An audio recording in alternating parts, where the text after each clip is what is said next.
Buenas noches, bienvenidos a la última emisión del año de Aguafiestas. Ha sido un año muy rico, muy rico para nosotros, para el programa, y un año muy tenso, con algunos, yo diría, con una degradación institucional durante el año que quizá a la Argentina le cueste remontar algún tiempo.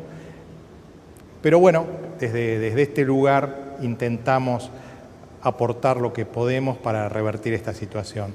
Y hoy hemos invitado a alguien que nos ha llamado mucho la atención porque ejerce la política de un modo, yo diría, performativo, ¿no? Porque ha hecho especie de performance casi posmodernas, podríamos decir, este año. En un momento vendían dólares en la calle Florida para demostrar que la compra-venta de dólares no puede ser obturada por el Estado. En otro momento hicieron una especie de clausura de la AFIP para demostrar que los impuestos que pretende cobrar la AFIP son abusivos. Es Gonzalo Blusón, que es el presidente de un partido nuevo, que se llama Partido Liberal Libertario, que intenta introducirse en una especie de cuña. Y nos acompaña, como siempre, nuestro amigo Ricardo Matosian este año.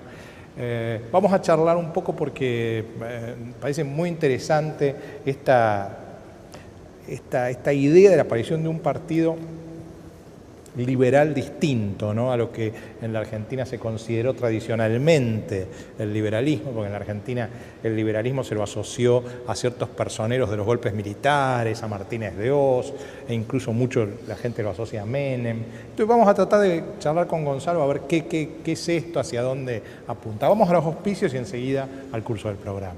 Gonzalo, quizá esta introducción que yo formulaba recién nos lleva a la cuestión de la distinción entre el liberalismo conservador y el liberalismo. ¿Qué tendrías para decir de esto brevemente? Yo creo que el liberalismo en serio, y de alguna manera nosotros empezamos con este proyecto en Argentina hace un par de años, justamente porque el liberalismo estaba ausente dentro del discurso y del debate político. Creo que hubo mucha gente que se disfrazó de liberal para, de alguna manera, tratar de captar algo que en ese momento era aceptado por la población, pero el verdadero liberalismo es el que es el liberal en todos los ámbitos, ¿no? Yo creo que no existe tal cosa como liberalismo conservador, realmente creo que será un pseudo-liberalismo, pues yo veo que la libertad es algo inescindible. Uno no puede ser libertario en lo económico y no liberal uno no puede apoyar la libertad en lo económico y no los derechos civiles o las libertades individuales, de la misma manera que también de alguna manera las socialdemocracias que apoyan las libertades económicas y no las libertades, las libertades civiles y no las libertades económicas están siendo contradictorios. Creo que ¿Alzogaray qué era? Alzogaray se definía a sí mismo como un promotor de un socialismo de mercado, lo decía él mismo. Yo creo que de alguna manera sí promovió las libertades económicas, pero tenía esa contradicción que tienen algunos conservadores de no apoyar 100% las libertades civiles o las libertades individuales. Creo que nosotros lo que venimos a hacer es atraer, espero, un aire de frescura, un aire de recuperación de un montón de valores que fundaron este país, que fundó la Constitución de 1853, que fundó Alberdi, recuperar un poco esa tradición y volver a hablar de la libertad en todos los ámbitos, ¿no? Un liberalismo moderno que realmente apoya las libertades, vengan de donde vengan. Ahora vos acudís a esa tradición. Ahora, si pensamos en Roca, en Pellegrini, en realidad hoy Roca, Pellegrini serían hasta cierto punto dirigistas, porque si uno piensa lo que hicieron, digamos, no era dirigir la inversión para cualquier lado. Ellos decían, bueno, acá están las curtiembres, acá está, digamos, ellos fueron como marcando un camino para los inversores. Y si uno piensa, por ejemplo, incluso ya no en la Argentina, pero en Japón de posguerra, el MITI, que era la Secretaría de Comercio, lo que acá manejaría Moreno, ¿no? El MITI era muy dirigista, es decir, con una política donde reinaba globalmente el liberalismo, pero dentro había muchas regulaciones. Yo intento no medir con los parámetros actuales personajes históricos, porque es muy difícil ponerse en la cabeza, en la cosmovisión de esa época. Si hoy yo tengo que analizar ciertos personajes históricos, te diría que sí, que son conservadores, dirigistas, y de liberales no tenían nada. Por lo menos con la concepción que hoy tenemos del liberalismo y con lo que hemos aprendido con los años, ¿no? Es cierto que el liberalismo con los años ha evolucionado filosóficamente, incluso en teoría económica, en un montón de cosas, ¿no? Y creo que ¿Qué es lo importante del liberalismo? Ahora, estos dos modelos que yo te señalaba, el de Roca Pellegrini y el del Japón de posguerra, tuvieron éxito, siendo hasta cierto punto que teniendo algunos elementos de dirigismo. Lo que pasa es que ahí está un poco, hay algo que vemos, que es algo que vos decís que podemos decir que hubo éxito, pero no sabemos qué hubiera pasado si se hubiera dejado igual un poco más de libertad. Si se hubiera aplicado realmente medidas liberales y realmente no dirigistas, que eso hubiera sido aún más exitoso. Nosotros podemos decir, bueno, Japón de la posguerra mejoró de la devastación que arrancó. ¿Progresó? Sí, progresó. Y si se hubieran aplicado medidas realmente liberales y no dirigistas, quizás hubiera progresado aún más. Nosotros podemos analizar qué es lo que pasó. Y decimos, bueno, ciertas medidas dirigistas llevaron un progreso. Y si no hubieran estado esas medidas dirigistas, ¿no estarían Japón mejor que ahora? Ahí es muy interesante porque quizá el contramodelo de Japón de largo plazo, ¿no?, sería Estados Unidos. Estados Unidos sí era un modelo quizá mucho más liberal y terminó en la crisis del 29 del 30. Y acá la pregunta... Sí, igual la crisis, yo creo que la crisis del 29 es una crisis... Yo no soy un economista, pero por suerte en el partido tenemos un consejo académico de lujo, un consejo honorario, perdón, de lujo, entonces está lo preside Alberto Venegas Linchijo y de esto hablo un montón y hace poquito estuve en una conferencia y yo creo que claramente si uno analiza lo que pasó con la crisis del 29 es una crisis de dirigismo, no es una crisis de libertad. Digamos, es la crisis del 29, de la misma manera que la crisis ahora que hubo en el 2008, son crisis producto de la intervención que tuvo en su momento la Fed, que tuvieron los bancos centrales dentro de la política monetaria. Sí, eso llevó a la expansión monetaria que fue el furor, el boom de los años 20, ¿no? Esa expansión que hubo en Estados Unidos en los años 20 y al crash en el 29. Ahí hay como una discusión entre liberales, ¿no? Porque algunos sostienen efectivamente que es esto, la expansión monetaria, etcétera, pero hay otros que dicen, no, el liberalismo, el capitalismo liberal, cuando se produce una desconfianza del público en la moneda, es imparable. Es como las enfermedades en el ser humano. Digamos, son connaturales al ser humano. La desconfianza en el liberalismo es como la enfermedad del ser humano. En determinado momento la gente que está apalancada en determinada moneda quiere salir de esa moneda y el sistema se cae por un tiempo. Sí, dentro del liberalismo se puede decir que hay varias corrientes sobre cómo debe ser tratado el tema de la moneda. Yo tengo la mía, yo creo en la libertad de monedas, creo que monedas que compiten sería lo mejor. Igual no estoy apoyado por todos los miembros del Partido Liberal Libertario, pero creo que algo es importante destacar, que la moneda no es otra cosa que una mercadería más. Hay veces que la gente quiere esa mercadería y hay veces que no la quiere. ¿Por qué la gente prefiere el dólar antes del peso? Y porque el peso está peor manejado que el dólar. Las dos son moneda fiduciaria, las dos son moneda fiduciaria. En los dos países hay inflación, en los dos países hay inflación. ¿Por qué uno prefiere una moneda y no la otra? ¿No? Y creo que es importante dejar que la gente decida, que las monedas compitan. Si nosotros pudiéramos operar en la Argentina en dólares, en pesos, en euros, en yenes o en una moneda emitida por un banco, quizás que dice lo voy a respaldar en oro. Llega acá el banco X y dice yo voy a emitir unos bonos respaldados en oro y porque quiero que se utilice mi moneda, quizás sería la moneda elegida por todos, ¿no? Entonces creo que lo importante para evitar esto que vos decís, la desconfianza que a veces surgen en la gente que tiene desconfianza por la moneda, lo importante es permitir que la gente elija. Es cierto, hay veces que la gente desconfía de una moneda, bueno, démosle la posibilidad a la gente de que elija la moneda con la que quiere operar. Ahora, el planteo liberal de ustedes, la ideología de base del partido, excede un poco el marco de la economía, ¿verdad? Es que el liberalismo excede la economía. Sí, exacto, a eso creo que... yo voy a esto. ¿Cómo, por ejemplo, en los Estados Unidos hay mucha más libertad? Por ejemplo, una persona, si quiere andar en motocicleta sin casco, andan sin casco y nadie le va a exigir que se ponga el casco. El cinturón de seguridad sí es obligatorio, ¿no? Pero hay un cierto problema sobre la libertad, porque la libertad primera de un hombre es sobre su vida, matarse, ¿no es cierto? Poner fin a la vida. Eso no puede ser un delito, ¿no es cierto? No puede ser un delito, no lo es, primero porque no se puede sancionar al autor del hecho porque está muerto, pero de todas maneras siempre estuvo mal visto. El liberalismo tal vez no lo ve mal y entonces de alguna manera todas estas formas de protección que son impuestas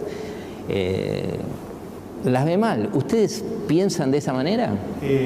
Primero igual si me permitiste, quería hacer dos aclaraciones. Uno, creo que es importante eso que dijiste. El liberalismo no se suscribe a los... no se centra únicamente en lo económico, y creo que el liberalismo además no es una teoría económica, creo que es un error bastante común de los argentinos porque hubo muchos referentes económicos que se llamaron a sí mismos liberales. El liberalismo es una filosofía ético-política, el liberalismo habla de cuál debe ser la función del Estado, hasta dónde debe llegar el Estado, ¿no? El liberalismo es lo que centra cuáles son los derechos individuales, ¿no? Se centra en la defensa de esos derechos individuales, que es el derecho a la vida, como vos lo decías, el derecho a la libertad, el derecho a la propiedad, el derecho a la búsqueda de la felicidad. Y después de aplicar la defensa de esos derechos, que se generen beneficios económicos y que las sociedades que defienden esos derechos prosperen más, es una consecuencia. No es que hay una teoría liberal económica, simplemente la defensa de los derechos económicos por parte de los gobiernos genera que las sociedades progresen. En segundo lugar, aclarar, a mí no me gusta mucho usar a Estados Unidos como referente, porque creo que Estados Unidos perdió mucho el rumbo con el famoso Patriot Act, con todas las subas de impuestos. Creo que hace muchos años que Estados Unidos, los ciudadanos en Estados Unidos van perdiendo poco a poco sus libertades, de misma manera que lo estamos perdiendo nosotros acá en Argentina y quizás en mucha parte de Latinoamérica. Entonces prefiero a veces mirar otros países que realmente donde yo veo que... ¿Cuáles? Países como Nueva Zelanda, a veces como Australia, o incluso países como Suecia, que con una tradición socialista muy fuerte a partir de los años 90, han avanzado brutalmente, no solo en abrir su economía, sino en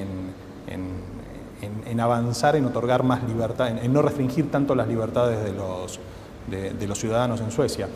Con respecto a las regulaciones que vos decías, lo que yo lo llamo mucho paternalismo estatal, ¿no? Porque parece que uno crece y a pesar de que uno se independiza de los padres, viene un señor papá Estado a decirte, no, mira, no fumes en restaurantes, no salgas ponete el cinturón de seguridad, ponete el casco. Yo la verdad, si ando en moto ni loco, voy sin casco. Yo en mi auto, antes de que hincharan tanto y obligaran a usar el cinturón de seguridad, yo siempre usé el cinturón de seguridad y en mi auto obligaba a los demás pasajeros, como es mi auto, decía, es mi auto, si quieren viajar en mi auto, se ponen todos el cinturón de seguridad. Pero creo que es algo que no tiene que decidir el Estado. Es algo que a veces despierta muchas pasiones y la gente me grita y me dice, ¿qué barbaridad estás diciendo? Yo creo que realmente, por ejemplo, podría estar resuelto por una compañía de seguros. Yo no te aseguro tu auto si vos no usás cinturón de seguridad. O no querés usar el cinturón de seguridad, te triplicaré la prima, porque la verdad que es un riesgo. Sí, lo que pasa que, bueno, me parece que el Estado debe velar porque no mueran los ciudadanos. Y entonces, desde ese punto de vista, vos podés decir, sí, yo lo uso voluntariamente. Ahora, a mí me pasó, por ejemplo, que yo no lo usaba, hace mucho tiempo no usaba el cinturón, hasta que compré un auto que me hacía ruidito. Entonces, como me hacía ruidito, eso era ortopédico, ahí es la fábrica la que genera eso. Ahora, así como la fábrica lo genera, porque no le gusta que se muera la gente en sus autos, lo que vos decís de la compañía de seguro, se supone que el Estado también debe velar porque no haya accidentes de tránsito mortales. Y entonces, en ese sentido, lo pedagógico u ortopédico del Estado tiene algún sentido, me parece, en este caso. Yo creo que es importante eso y creo que desde el Partido Liberal Libertario una de las cosas que venimos a hacer es volver a poner dentro del debate político cuál debe ser el rol del Estado. Y creo que esto es algo que se debe debatir y está ausente, digamos. Hoy en día todos los partidos políticos dicen que el Estado tiene que tener un rol paternalista en defender, en cuidarte a vos, ciudadano, de vos mismo. Como si vos no fueras capaz de cuidarte a vos mismo. Y aparte, dirigir tu economía, como si vos no supieras qué es lo mejor, qué preferís comprar o dónde preferís gastar, ¿no? Sí. Entonces creo que lo que nosotros venimos a hacer es decirle, bueno, volvamos a discutir dónde hay que ponerle un freno al Estado. Bueno, ahí hay temas, ¿no? Por ejemplo, el de la droga. ¿Cuál sería la posición de ustedes frente al tema de la droga? Mira, para que te des una idea, yo no tomo ni alcohol. No me Eso gusta. Está muy mal. No, ¿sabes qué? Tomo en Navidad, en Año Nuevo, un poquito, una copita de champán, media copita de champán, porque no me gusta, la verdad que no me gusta perder control de mí mismo. Y cuando tomo de más, siento que pierdo el control. Tomé mucho de chico, ¿no? Y siento que pierdo el control. Pero yo creo que, analizando el tema de drogas, las drogas para mí son terribles. Para mí son terribles porque creo que las drogas terminan quemándote el cerebro, perdés el control de vos mismo, destruyen las familias, terminan destruyendo la sociedad. Y realmente creo que son un problema. Pero yo analizo de tres maneras distintas el tema de la droga. Desde un punto de vista constitucional, perseguir a los consumidores de drogas, a los productores de drogas, es totalmente inconstitucional, ¿no? Las acciones privadas que no afecten derechos terceros están exentas de los magistrados. Creo que no hay discusión alguna. En el consumidor, sí. Desde el punto de vista filosófico... No, la discusión con el consumidor es cuando lo encuentran con 20 gramos. Entonces ahí el tipo, bueno, ¿para qué tenías 20? Igual, ¿no? Ya voy llegando, porque yo creo que se trabaja de otra manera. Desde el punto de vista filosófico, es quizás algo demasiado muy de los liberales, pero yo creo que vos sos dueño de tu cuerpo, y si en tu cuerpo querés comer una ensalada de papas con 7 kilos de mayonesa, yo como Estado no debería poder decirte nada. Para mí te vas a agarrar un problema bruto, una indigestión, te vas a hacer pelota el hígado y quizás te morís. Pero yo no puedo decirte nada. De la misma manera que yo, filosóficamente, si vos sos dueño de tu cuerpo, no debería poder prohibirte que fumes una plantita o que te inyectes algo. Eso desde el punto de vista filosófico. Y después desde el punto de vista práctico, que cada vez, la verdad, por suerte, creo que más dirigentes mundiales se suman a esta corriente, que es asumir que la guerra contra las drogas fracasó. Es terrible, pero luchar contra las drogas fracasó. Tenemos los miles de muertos en México, tenemos los problemas de los carteles en toda Latinoamérica, tenemos los problemas de delincuencia, que si vos sos un adicto, sos un enfermo, un adicto, te estoy obligando a delinquir, a meterte en una villa de emergencia, a tratar con delincuentes para poder dar sustento, para dar sustento de alguna manera a tu adicción. Y por suerte tenés el presidente de Guatemala, tiene esta postura que dice que hay que asumir y hay que buscar alternativas a la guerra contra las drogas. Incluso Vicente Fox lo dice en cada oportunidad que tiene. El que compartiría también esta posición es Zaffaroni. Yo no tengo problema con compartir ciertas posiciones con Zaffaroni. Yo creo que... pero una cosa importante que no quería dejar de nombrar, Bill Clinton dijo algo al respecto esta misma semana. Creo que hay se empieza a entender que de la misma manera que en los años 20 en Estados Unidos la prohibición del alcohol generó que las mafias se ocupen del negocio del alcohol, hoy la prohibición de las drogas genera que mafias se ocupen de la producción y distribución de drogas. La manera de que no haya más mafias, de estar seguro de que un chico por tener un vicio no se muera porque andás a ver que le vendieron, es de una vez por todas decidir que hay que legalizar las drogas. Yo prefiero, como te decía, para mí las drogas son terribles, pero si un amigo mío, yo no puedo evitar que se drogue, prefiero que se drogue con un producto de Bayer y no con un producto fabricado en una villa de emergencia. Ustedes que están relativamente en contra de los impuestos, una vez que la legalizás, le aplicarías impuestos. Yo creo que los impuestos deben ser lo menos posible, pero creo que deben ser iguales para todos los productos. Creo que si se legalizan las drogas... desde el Estado vos, digamos, si decís no conviene la droga, no le aplicarías un impuesto mayor por ser un producto nocivo. Creo que no es necesario. Lo que sí estaría de acuerdo es que con los millones de que se destinan hoy a luchar contra las drogas, creo que se pueden trabajar en hacer campañas de concientización, creo que se puede terminar con la inseguridad, creo que todo ese fondo que va a la persecución de a veces un pobre chico que se fuma un cigarrillo de marihuana una vez por semana cuando están con los amigos, porque es terrible, pero pasa eso. Tenés operativos porque alguien tiene 5 plantas en un balcón. Es cierto, hay gente que estuvo presa por tener 5 plantas en un balcón. Todo ese dinero que se destina a eso, creo que es mucho mejor destinarlo a campañas de concientización, incluso a centros de atención a los adictos, a un montón de cosas. ¿Cómo tratarían ustedes el tema de la prostitución? También alzando las manos y diciendo que, porque ahí, digamos, aparentemente el Estado algo tiene que hacer, ¿no? Porque, digamos, efectivamente, cualquier mujer puede vender su propio cuerpo, y esto parecería legítimo. Ahora, vender su propio cuerpo a través de un proxeneta, porque no tiene otra posibilidad de hacerlo, digamos, ella organizando su propia empresa para la venta de su cuerpo, ¿eso también sería legítimo? Es un tema difícil. Analizándolo así, digamos, al aire, al voleo, y aplicando de alguna manera los principios, yo te diría que es totalmente legítimo. De hecho, la prostitución es legal en la Argentina y creo que si bien el proxenetismo no lo es, de alguna manera debería serlo. Y debería hacerlo principalmente porque a lo que empuja esta ilegalidad del proxenetismo es a que se formen las mafias, a que terminen comprando protección policial, a que terminen comprando protección judicial, de los intendentes, del poder político, digamos. Esto de empujar una actividad, por más terrible que sea la actividad, a la ilegalidad, lo que te hace es te arma una mafia de la que participan los proxenetas, los policías, los jueces, el poder político. Eso es lo que hay que terminar. Si nosotros podemos, y de hecho esa mafia es la que genera finalmente el verdadero problema de esto, que es la trata de blancas. Digamos, si esa mafia, si todo no se tapara, no se empujara todo a la ilegalidad, la trata de blancas no existiría. Digamos, la chica que trabaja en el local de ropa de acá a la vuelta, ¿vos dudás si es esclavo o no, si la tienen ahí atendiendo por la fuerza? No dudás, porque es un local a la calle, vos entrás, sabés que está ahí, si tuviera algún problema te lo diría, se iría. Entonces, empujar todo esto, en cambio, si la chica esa vendiera ropa en un sucuyo, donde vos tenés que entrar por una puerta lejos, que vos entrás, pasás 2 puertas, estás escondido, te piden contraseña para llegar, vos no sabés, y la chica tiembla, vos no sabés si está ahí por voluntad propia, digamos. Esto de empujar a la prostitución, que es algo terrible, a la ilegalidad, lo que termina generando es los problemas de la trata de blancas que estamos teniendo.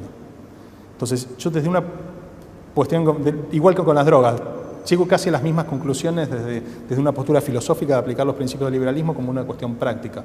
Creo que el empujar esto a la ilegalidad es lo que genera la trata de blancas y hay que terminar porque es un problema verdadero y hay que terminar con eso de una vez.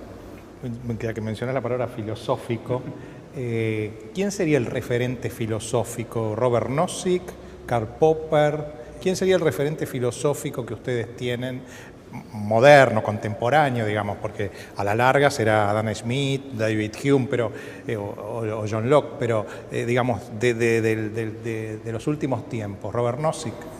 Sí, yo creo que te puedo hablar de mis referentes intelectuales, creo que hay unas corrientes, somos muchos y muy variados. Ayn Rand. Y hay gente que lea Ayn Rand, hay gente que siga a Nozick, hay gente que siga a Rothbard, ¿viste? Alguna un poco más a la economía austríaca. Digamos, venimos de muchos lugares distintos y de alguna manera lo que nos une es el amor por la libertad, querer defender la libertad y recuperarla para la Argentina, ¿no? Creo que es importante entender que no importa de dónde vengas, a nosotros nos han estado quitando la libertad por años y años. Gonzalo, al principio del programa yo dije que ustedes hacían política un poco performativa, ¿no? En el sentido, parece las performances del Di Tella de los años, esta cuestión de salir a la calle y empezar a... Y eso se vincula un poco a la posmodernidad, ¿no? Digamos, donde el envoltorio tiene más importancia que el fondo, es decir, tienen que generar un impacto para sacudir a la gente, para producir un impacto. Y la posmodernidad, justamente, yo diría que no está precisamente vinculada al liberalismo, ¿no? La posmodernidad se vincula más bien a Nietzsche, al romanticismo, a Schopenhauer, y en ese sentido no está vinculada a las corrientes más empiristas o liberales, ¿no? Inglesas. ¿Cómo se articula esta aparente contradicción? Sí, no, aclaro, yo no me considero para nada posmoderno y esa negación de la razón y un montón de cosas. Por ejemplo, de hacer algo para que salga en la televisión, como dijeron ustedes, es típicamente posmoderno. ¿Viste? Vos tenés que hacer algo de tal característica y de tal formato que sea apto para que la televisión lo capte y lo divulgue. Yo creo que el objetivo nuestro hoy, y es quizás para lo que trabajamos en estas acciones de impacto, hoy estamos con el Partido en Formación en la Ciudad de Buenos Aires, nuestro objetivo es tener candidatos en el 2013 y para eso estamos con la ley nueva que nos exige 4.000 afiliados y estamos en proceso de afiliación que la verdad es algo muy complicado. Entonces la única manera de conseguir visibilidad para que la gente se acerque a participar del partido es generando noticias de impacto. Digamos, hoy desgraciadamente, ojalá lo fuera, defender la libertad no es noticia en la Argentina. Es terrible que eso pase, que alguien esté defendiendo la libertad económica, que alguien defienda la libertad de disponer del fruto de tu trabajo, como cuando te lo restringieron para que no podías comprar dólares, que alguien defienda eso, hoy no es noticia. Entonces la manera de hacerlo es con acciones de impacto. Y la verdad que yo creo que nosotros logramos esas acciones de impacto porque ninguno de nosotros, o la mayoría de nosotros, no viene de otros partidos políticos. Gonzalo, porque ahí un poco la pregunta sería, ¿qué pasa si ustedes no llegan a obtener los votos suficientes para tener ese diputado y a su vez se lo sacan a otros partidos que quizás no sean del todo liberales, como el PRO, por ejemplo, pero que en la compensación o en la comparación con el kirchnerismo, obviamente son más republicanos y más liberales y terminan finalmente siendo funcionarios al kirchnerismo? Sí, yo me veo cada vez más lejos del PRO. De alguna manera creo que PRO terminó siendo esclavo de su propio juego de seguir las encuestas y le pasó cosas como, por ejemplo, yo decía, mientras el kirchnerismo se roba la República, tenés al PRO haciendo bicisendas. Cuando fue la votación de YPF, de alguna manera el bloque del PRO votó en contra, pero al día siguiente Macri salió a aclarar que si él fuera presidente no la volvería a privatizar. Entonces tiene esas contradicciones para quedar bien con un electorado que no tiene que ser el electorado de izquierda. Está en ese afán de tentar al electorado de izquierda, termina dejándole al kirchnerismo que se robe la República. Y yo, cuando me hacen muy seguido esa pregunta y le hago la respuesta la tengo casi calcada a todo el mundo. Le digo, si la Ciudad de Buenos Aires, si vos tuvieras 30 diputados por la Ciudad de Buenos Aires, ¿preferís tener 30, para defender tus libertades, preferís tener 30 diputados son 25 diputados del PRO, o preferís tener 24 diputados del PRO y uno del Partido Liberal Libertario? ¿Cuál crees que es la composición que va a defender mejor tus libertades? Bueno, es un interesante colofón. Te agradezco muchísimo, Gonzalo. Durante el verano vamos a emitir en Aguafiestas los domingos, como siempre, a las 9 de la noche, los programas que la gente ha pedido, algunos de los programas que hemos hecho durante el año, que la gente más ha pedido, los vamos a repetir durante los 8 domingos de enero y febrero, y en marzo, si los hados y los dioses nos son favorables y la Argentina sigue existiendo, volveremos, y no seremos millones, pero volveremos hasta el 2013. Que nos ha llamado mucho la atención porque ejerce la política de un modo, yo diría, performativo, ¿no? Porque ha hecho especie de performance casi posmodernas, podríamos decir, este año. En un momento vendían dólares en la calle Florida para demostrar que la compra-venta de dólares no puede ser obturada por el Estado. En otro momento hicieron una especie de clausura de la FIP para demostrar que los impuestos que pretende cobrar la FIP son abusivos. Es Gonzalo Blusón, que es el presidente de un partido nuevo, que se llama Partido Liberal Libertario, que intenta introducirse en una especie de cuña. Y nos acompaña, como siempre, nuestro amigo Ricardo Matosian este año.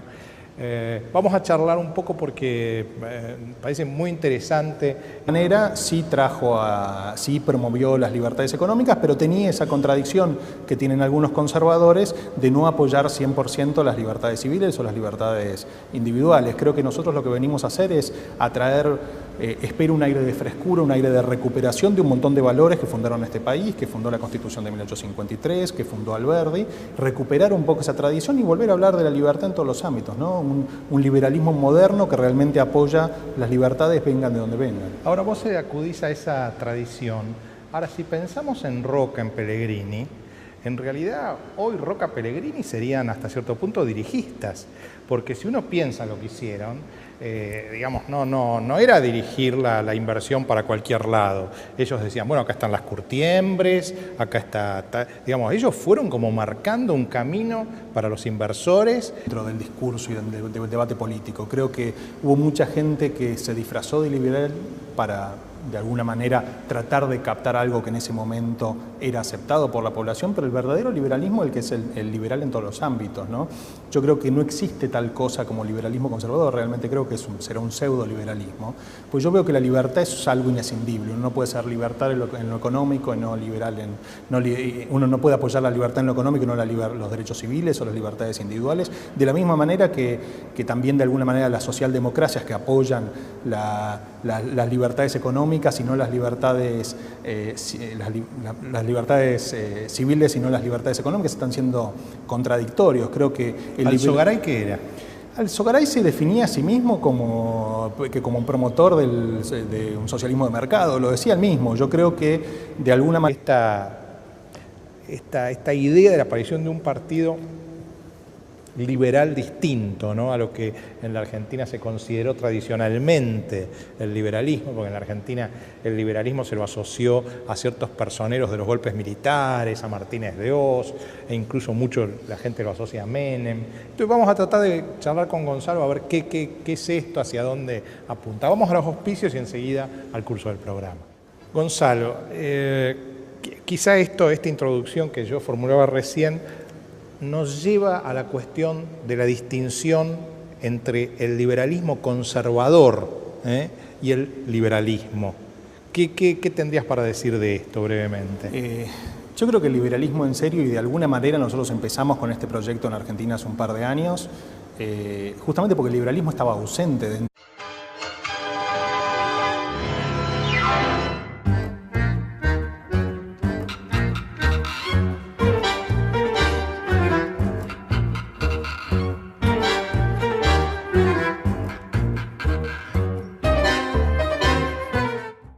Buenas noches, bienvenidos a la última emisión del año de Aguafiestas. Ha sido un año muy rico, muy rico para nosotros, para el programa, y un año muy tenso con algunos, yo diría, con una degradación institucional durante el año que quizá a la Argentina le cueste remontar algún tiempo. Pero bueno, desde este lugar intentamos aportar lo que podemos para revertir esta situación. Y hoy hemos invitado a alguien